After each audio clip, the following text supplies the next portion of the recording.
आज हम एक बहुत ही कमाल की कहानी पर बात करेंगे। एक ऐसी कहानी जो हमें सिखाती है कि सिर्फ अपनी सोच को बदलकर अपनी पूरी किस्मत को कैसे बदला जा सकता है। तो सबसे पहले एक सवाल, एक बहुत गहरा सवाल, क्या ये सच में मुमकिन है?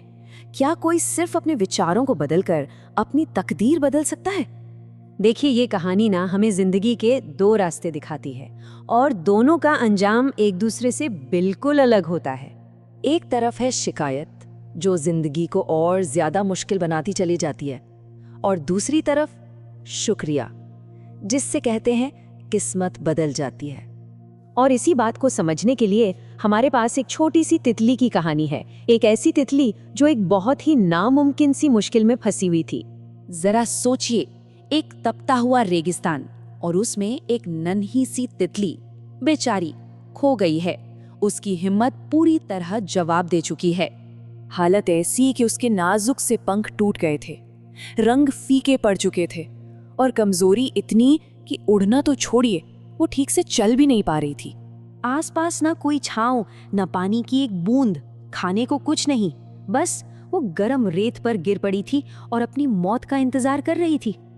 और ठीक तभी उसे आसमान में एक सुंदर सफेद पंछी दिखाई दिया जो स्वर्ग की तरफ जा रहा था। अपनी बची खुची हिम्मत से उसने पंछी को आवाज दी और कहा, क्या तुम भगवान से मेरा एक सवाल पूछोगे? उनसे पूछना कि मेरी किस्मत के ये दुख आखिर कब खत्म होंगे। पंछी ने उसका संदेश पहुंचा तो दिया, लेकिन स्वर्ग से जो जवाब आया ना, वो दिल तोड़ने वाला तो था ही, पर उसमें एक राज भी छिपा था। वहां एक देवदूत ने किस्मत की किताबें देखी और कहा कि उस तितली की किस्मत में अभी 10 साल का दुख और लिखा है, मतलब उसे अभी और तड़पना होगा। ये सुनते ही पंछी का तो दिल ही टूट गया। उसने पूछा, कोई और रास्ता नहीं है क्या? हम कुछ नहीं कर सकते उसकी मदद के लिए? तब देवदूत ने एक बहुत गहरा राज खोला। उन्होंने कहा, एक रास्ता है, उससे जाकर कहो कि वो शिकायत करना बिल्कुल बंद कर दे, चाहे वो किसी भी हाल में हो। बस एक बात दोहराए, हे भगवान, इस हाल में भी मुझे दूसरों से बेहतर रखने के लिए आपका लाख लाख शुक्रिया।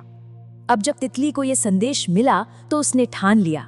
उसने अपनी सोच को बदलने का एक पक्का इरादा कर लिया, और जो हुआ वो किसी चमत्कार से कम नहीं था। अब वो अपनी किस्मत को कोस नहीं रही थी, नहीं। जब गर्मी से सांस लेना भारी पड़ता तो वो मन में कहती, शुक्र है मेरी सांसें तो चल रही हैं। जब प्यास से गला सूखता तो वो कहती, शुक्र है भगवान, मैं अभी जिंदा तो हूँ।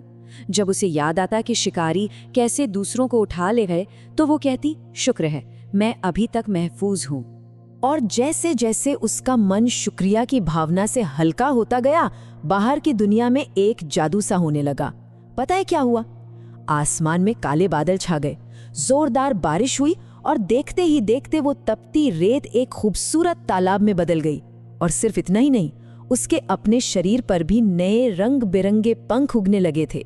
यकीन मानिए, सिर्फ 10 दिनों में सब कुछ बदल चुका था। वो तितली अब पूरी तरह ठीक थी और एक हरे भरे बाग में आजादी से उड़ रही थी। कुछ समय बाद जब वो सफेद पंछी वापस आया और उसने ये सब देखा तो उसे अपनी आंखों पर यकीन ही नहीं हुआ। ये चमत्कार हुआ कैसे? ये समझने के लिए वो सीधा स्वर्ग की ओर उड़ गया। उसने देवदूत से सीधा पूछा, आपने तो कहा था कि उसकी किस्मत में 10 साल का दुख है, फिर ये सब सिर्फ 10 दिन में कैसे बदल गया? देवदूत मुस्कुराए और बोले, यही तो राज है। शिकायत जिंदगी को और भारी बना देती है और शुक्रिया उस बोझ को हल्का कर देता है। जैसे ही उसने शिकायत करना छोड़ा, उसके हर एक शुक्रिया ने उसके 10 साल के कर्मों के एक एक दिन के बोझ को जलाकर राख कर दिया, जब तक कि सारा बोझ खत्म नहीं हो गया। तो बात बहुत सीधी है। उसने अपनी सोच बदली और उसकी किस्मत बदल गई। जब उसने अपनी अंदर की दुनिया को संभाला तो बाहर की दुनिया अपने आप संभल गई। ये कहानी हमें एक बहुत जरूरी बात याद दिलाती है।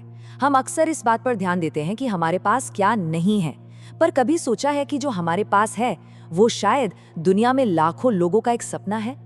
तो अपनी कमियों को गिनने के बजाय क्यों ना उन नेमतों को गिना जाए जो हमें मिली हैं।